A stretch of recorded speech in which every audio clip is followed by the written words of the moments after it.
Hello everyone, कैसे हैं आप सभी। आई होप आप सब बहुत अच्छे होंगे। आपका वेलकम है हमारे चैनल सिलेक्शन मेट में। आज की वीडियो में पार्ट 2 डिस्कस करेंगे। वैसे 4th वीडियो है इस सीरीज़ का, और जो हमने पेपर स्टार्ट किया था लास्ट वीडियो में 50 क्वेश्चन डिस्कस किए थे, बाकी के 50 आज डिस्कस करेंगे। तो आज हमारे पूरे 2 पेपर PRT 2018 DSSB के कंप्लीट हो जाएंगे। ठीक है, पार्ट बी की प्रिपरेशन हम यहाँ पर कर रहे हैं। CDP, साइकोलॉजी, टीचिंग मेथोडोलॉजी, ये सारे जो भी पार्ट्स आते हैं पार्ट बी में, उसको हम यहाँ पर डिस्कस करें। फिलहाल हमने शुरू किया है जो 2018 में पेपर हुआ था PRT का, उसके क्वेश्चन से। ठीक है, तो चलिए अब बिना देरी के सेशन को शुरू करते हैं। जो ज़रूरी इन्फॉर्मेशन थी मैंने आपको दे दी है। बाकी कोई आपके और डाउट्स या क्वेश्चन है, you can ask in comment box. पहला क्वेश्चन है, which of the following helps develop language skills. Language skills को डेवलप करने के लिए इनमें से क्या हेल्प करेगा? वोकैबुलरी को यूज़ करना, एक्सप्लेनेशन ऑफ स्टेटमेंट्स की एक्सप्लेनेशन कर देना, लैंग्वेज को रीड करना। देखो, वोकैबुलरी यूज़ करना, स्टेटमेंट्स को एक्सप्लेन करना या रीड करना लैंग्वेज को, या फिर preparation of various literature forms. ठीक है, अगर आप वेरियस लिटरेचर फॉर्म्स को प्रिपेयर कर लेते हैं तो वो आपका लैंग्वेज स्किल्स को आप में डेवलप करता है, क्योंकि यहाँ पर आप अलग अलग लिटरेचर फॉर्म्स को क्या कर रहे हो, प्रिपेयर कर रहे हो। तो लैंग्वेज स्किल्स आपके वहाँ पर क्या होंगे, अच्छे होंगे। अगला क्वेश्चन है, the word language is derived from lingua. और ये लिंगुआ कैसा वर्ड है? ये एक लैटिन वर्ड है। क्वेश्चन अच्छा है, क्वेश्चन अच्छा है, ध्यान से सुनना फिर से। लैंग्वेज वर्ड लिया गया है लिंगुआ से, और लिंगुआ कैसा है, एक लैटिन वर्ड है। तो ऐसे याद रखना, एल से लैंग्वेज, और ये किससे, लिंगुआ से आया, वो भी एल से, और एल कैसा वर्ड है, लैटिन वर्ड है, वो भी एल से। क्लियर हो गई बात। अगले क्वेश्चन पर आते हैं। Reading and writing are called.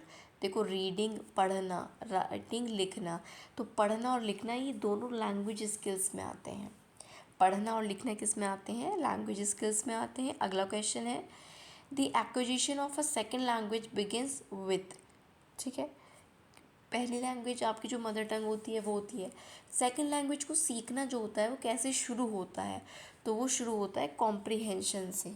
जब आप कोई भी सेकेंड लैंग्वेज सीखते हो तो you start with, everybody starts with comprehension. उसकी बिगिनिंग कैसे होती है, कॉम्प्रिहेंशन की समझ से, क्योंकि मदर टंग तो आपको नेचुरली आती है, सेकेंड लैंग्वेज को आपको सीखने के लिए समझना पड़ता है। तो शुरुआत कहाँ से होती है सेकेंड लैंग्वेज को लर्न करने की या एक्वायर करने की, कॉम्प्रिहेंशन से। अगला question, according to NCF it is important for teachers to focus on errors because errors. NCF कहता है कि टीचर्स को एरर्स पे फोकस करना चाहिए। क्यों? Provide an opportunity to identify children's manner of thinking, जिससे बच्चा क्या सोच रहा है, किस तरीके से सोच रहा है, वो गलत किया तो क्यों किया, टीचर ये समझ पाए। ठीक है, इसलिए एरर्स पर भी फोकस होना चाहिए। किसने एरर किया है, इसका मतलब इस तरीके से सोच रहा है, तो इसको हमें क्या बताना है। ठीक, क्लियर हो गया सेकंड क्वेश्चन। अगले पर आते हैं। अगला क्वेश्चन आपके सामने है, dash learning is a matter of growth and maturation of relatively fixed capacities under appropriate external conditions. Writing की बात चल रही है। राइटिंग लर्निंग जो है, लिखना सीखना जो होता है, that is a matter of growth and maturation of relatively fixed capacities under appropriate external condition. तो यहाँ पर सिंपल सी बात ये है कि जो लिखना आपका होता है, जो लिखना होता है, लिखना सीखना, ये उचित बाह्य स्थितियों के तहत अपेक्षाकृत निश्चित क्षमताओं की वृद्धि और परिपक्वता का मामला है। अगला क्वेश्चन है, in language learning dash is or are called passive skill. Language learning में पैसिव स्किल में क्या आता है, तो रीडिंग आता है। पढ़ना और लिखना मेन पार्ट होते हैं लैंग्वेज लर्निंग के। ठीक है, लेकिन यहाँ पर बात चल रही है लैंग्वेज लर्निंग में पैसिव स्किल क्या है। तो जो रीडिंग है, याद रखना, ध्यान से सुन लो फिर से, रीडिंग किस में आता है, पैसिव स्किल में आता है। अगला क्वेश्चन है आपके सामने, what qualities are required for a good mathematics teacher.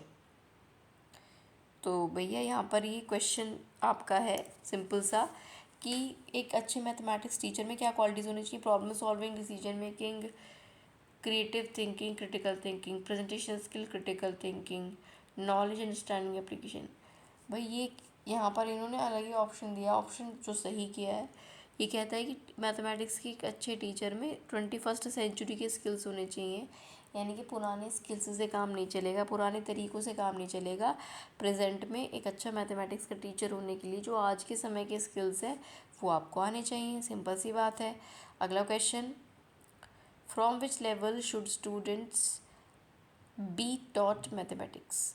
बच्चों को मैथमेटिक्स कौन से लेवल से पढ़ाना शुरू कर देना चाहिए, तो प्री प्राइमरी लेवल से ही, ठीक है। अब वो किस तरीके से शुरू करता है वो टीचर पर डिपेंड करता है। प्ले मेथड से, कहानियों में है ना, प्ले मेथड से बच्चों को धीरे धीरे मैथमेटिक्स से रिलेटेड चीज़ें सिखाना टीचर शुरू कर सकता है। प्री प्राइमरी लेवल से ही बेसिकली मैथ्स पढ़ाना शुरू कर देना चाहिए। अगला क्वेश्चन है, students will get examples of angles. After that they will learn the definition and find the examples of angles. Which method is followed by this example? देखो सवाल अब किससे आ रहा है, मैथ से सवाल आ रहे हैं, तो ये ध्यान करते चलना। तो ये कह रहा है कि student will get examples, students को क्या दिया गया, पहले एग्जाम्पल्स दिए गए एंगल्स के बारे में, फिर उन्हें बताया गया, डेफिनेशन बताई गई, and find the examples of angles. तो ये कौन सा मेथड हुआ, ये हुआ इंडक्टिव मेथड, जिसको आगमनात्मक विधि कहते हैं, आगमनात्मक तरीका या इंडक्टिव मेथड कहते हैं। ठीक है बच्चों को क्या हुआ, students will get examples of angles, after they will learn, पहले उन्होंने डेफिनेशंस पढ़ी, एग्जाम्पल्स फिर उसके बाद देखे। तो ये कौन सा तरीका हुआ, इंडक्टिव मेथड हुआ, आगमनात्मक विधि हुई। अगला क्वेश्चन है आपके सामने, विच of the following helps develop knowledge of mathematics. इनमें से मैथमेटिक्स की नॉलेज को डेवलप करने के लिए क्या हेल्प करेगा, acquainting students with concepts and process in mathematics.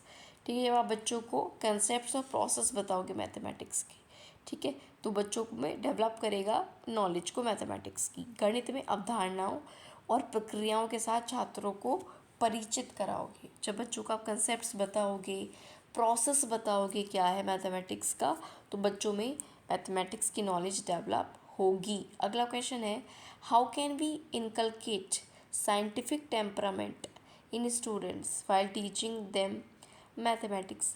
Mathematics पढ़ाते पढ़ाते हम बच्चों में साइंटिफिक टेम्परामेंट को कैसे डेवलप कर सकते हैं, telling them about cause effect relationship while solving problems. अगर हमने ये किया तो ये इफ़ेक्ट होगा, क्वेश्चन सॉल्व करते समय आप बच्चों से इस तरह डिस्कस करें, अगर हमने ये पुट किया तो हमें ये रिजल्ट मिलेगा। तो कॉज एंड इफ़ेक्ट के रिलेशन से जब आप बच्चों को पढ़ाओगे मैथमेटिक्स, तो उसमें एक साइंटिफिक टेम्परामेंट डेवलप होगा। नेक्स्ट क्वेश्चन है आपके सामने, people who know the environmental acts, rights, rules and legislations and use their knowledge to make appropriate judgments and decisions for the protection and improvement of earth। इसको बोलेंगे environmentally literate होना। ठीक है, environmentally literate यानी पर्यावरणीय रूप से आप साक्षर हो, अगर आप इनको इन सभी की नॉलेज है, ठीक है, एक्ट्स की, राइट्स की, रूल्स की, लेजिस्लेशंस की, नॉलेज की, कैसे क्या करना है, क्या जजमेंट्स देने हैं, तो आपको इन्वामेंटली लिटरेट यहाँ पर बोला जाएगा। अगला क्वेश्चन है, dash provides information about biodiversity, richness and the potential dangers to the species. Biodiversity के बारे में कौन कौन सी स्पीसीज़ जो हैं वो खतरे में हैं, प्लांट्स खतरे में हैं, एनिमल्स हों, प्लांट्स हों, माइक्रो ऑर्गेनिज्म हो, ठीक है, इन सब के बारे में आपको तो ये एनवायरमेंटल एजुकेशन में आता है। अब देखो एनवायरमेंटल साइंस भी है और एनवायरमेंटल स्टडीज़ भी है, तो आप क्या मार्क करोगे, एनवायरमेंटल एजुकेशन में क्या आता है, एनवायरमेंटल एजुकेशन प्रोवाइड कराती है information about biodiversity, richness and potential dangers to species. Clear है। अगला क्वेश्चन, तो यहाँ पर कंफ्यूज मत हो ना, कभी आप एनवायरमेंटल साइंस कर दो या एनवायरमेंटल स्टडीज़ कर दो, यहाँ पर इसकी नॉलेज दोगे तो इसमें दी जाएगी एनवायरमेंटल एजुकेशन में। अगला क्वेश्चन है, all of the organic and inorganic components surrounding us. जो भी ऑर्गेनिक और इनऑर्गेनिक कंपोनेंट्स हमारे चारों तरफ हैं और इवेंट्स, कंडीशंस हमारे चारों तरफ हैं, उनको क्या बोला जाता है, environment. Everything which is around us is called environment. Clear. अगले क्वेश्चन पर आते हैं, At school level, the important objective of environmental education is to build and develop skills of what that concern humans and the world around them. Simple पूछ रहे school level बच्चों को environmental education किस तरह से दी जानी चाहिए, तो बी, सी और डी करेक्ट होंगे. Reasoning, evaluating and making decisions, develop कर सके कौन कौन से स्किल्स को, रीजनिंग डेवलप कर सके, तर्क लगा सकें, इवेलुएट करना सीख लें और डिसीजंस लेना सीख लें. ये एनवायरमेंटल एजुकेशन आपको सिखाती है स्कूल स्टेज पर या स्कूल लेवल पर. ठीक, अगला question. As a result of over population, rapid industrialization and other human activities जैसे एग्रीकल्चर हुआ, डिफॉरेस्टेशन हुआ, earth has become loaded with diverse substances that were released by products. इसको बोलेंगे एनवायरमेंटल पॉल्यूशन. जैसे जैसे पॉपुलेशन बढ़ रही है, रोज़गार ज़्यादा चाहिए, हर चीज़ यूज़ की भी ज़्यादा चाहिए, तो इंडस्ट्रियलाइजेशन हो रहा है, ह्यूमन एक्टिविटीज़ बढ़ रही हैं, ज़मीन कम हो रही है, डिफॉरेस्टेशन बहुत ज़्यादा हो रहा है. ज़मीन कम इन द सेंस क्योंकि जो लोग पॉपुलेशन बढ़ रही है उनको रहने के लिए भी जगह चाहिए, तो खाली ज़मीन पर अधिकतर पर क्या बनाया जा रहा है, मकान बनाए जा रहे हैं, इंडस्ट्रीज़ बनाई जा रही हैं. ठीक है, तो ये सब किस में आता है, आपका एनवायरमेंटल पॉल्यूशन में आता है. अगला question. Social science studies adept to a dash approach. Social science study में कौन सी अप्रोच अडेप्ट होती है, इंटरडिसिप्लिनरी. ठीक है, इंटरडिसिप्लिनरी अप्रोचेस में आती है अंतः विषय. Social science study adapts to a interdisciplinary approach. Next question. Any branch of study that deals with the social life. Social life की बात आ गई तो सोशल साइंस में आ जाएगा. Any branch of study that deal with social life of man and employ scientific method for it study, तो that is as social science. Next question है, which of the following statement is true? Social science prepares the students for wholesome social living. Overall जीने के लिए समाज में social science जो है students को प्रिपेयर करती है. अगला क्वेश्चन है आपके सामने. What is the most important task of an art and craft teacher. किसी भी आर्ट एंड क्राफ्ट टीचर की सबसे इम्पॉर्टेंट टास्क क्या है, providing opportunities to students for learning art and craft to explore their abilities. ठीक है, तो main task होता है आर्ट एंड क्राफ्ट टीचर का कि बच्चों को ज़्यादा से ज़्यादा सीखने के लिए, एक्सप्लोर करने के लिए अपॉर्चुनिटीज़ दी जाए. अगला क्वेश्चन है, which of the following is the best example of creativity. Rangoli बनाना, पेंटिंग बनाना, ऑर्गेमी स्ट्रक्चर बनाना, एक स्क्रिप्ट लिखना रोल प्ले के लिए, तो सबसे बेस्ट ये क्या होगी, क्रिएटिविटी हो जाएगी. नेक्स्ट क्वेश्चन है, what should teachers do to develop interest among students regarding art education. बच्चों में आर्ट एजुकेशन को पढ़ने के लिए इंटरेस्ट कैसे डेवलप करें, तो help student select and perform any art form with which they would like to express themself. जिस तरीके से बच्चा अपने आप को एक्सप्रेस करना चाहता है ना, उसको करने दो, उसको ओपन होने दो. ये बेस्ट तरीका है आर्ट एजुकेशन में इंटरेस्ट डेवलप करने के लिए. नेक्स्ट क्वेश्चन है, what precaution needs to be taken while gardening. Gardening करते समय क्या प्रिकॉशन करनी चाहिए, हैविंग अ टीचर प्रेजेंट. ठीक है, शिक्षक की उपस्थिति होना ज़रूरी है. प्राथमिक चिकित्सा किट, बागवानी के बाद सैनिटाइज़र, क्या करें क्या ना करें जागरूकता. टीचर की जो उपस्थिति है वो ज़रूरी है जब बच्चे गार्डनिंग कर रहे हों. नेक्स्ट क्वेश्चन है, how does physical training help students. जो फिज़िकल ट्रेनिंग है वो स्टूडेंट्स की कैसे हेल्प करती है, it help students gain good health. Health अच्छी होती है और माइंड, स्टेट ऑफ माइंड भी अच्छा रहता है. एक्सरसाइज क्यों करते हैं हम लोग, सिर्फ बच्चे ही नहीं, हम लोग भी. उससे आपकी हेल्थ अच्छी रहती है, फिज़िकल आपका सही रहता है और माइंड भी आपका उससे सही रहता है. अगला क्वेश्चन है, how can we develop students interest in physical fitness.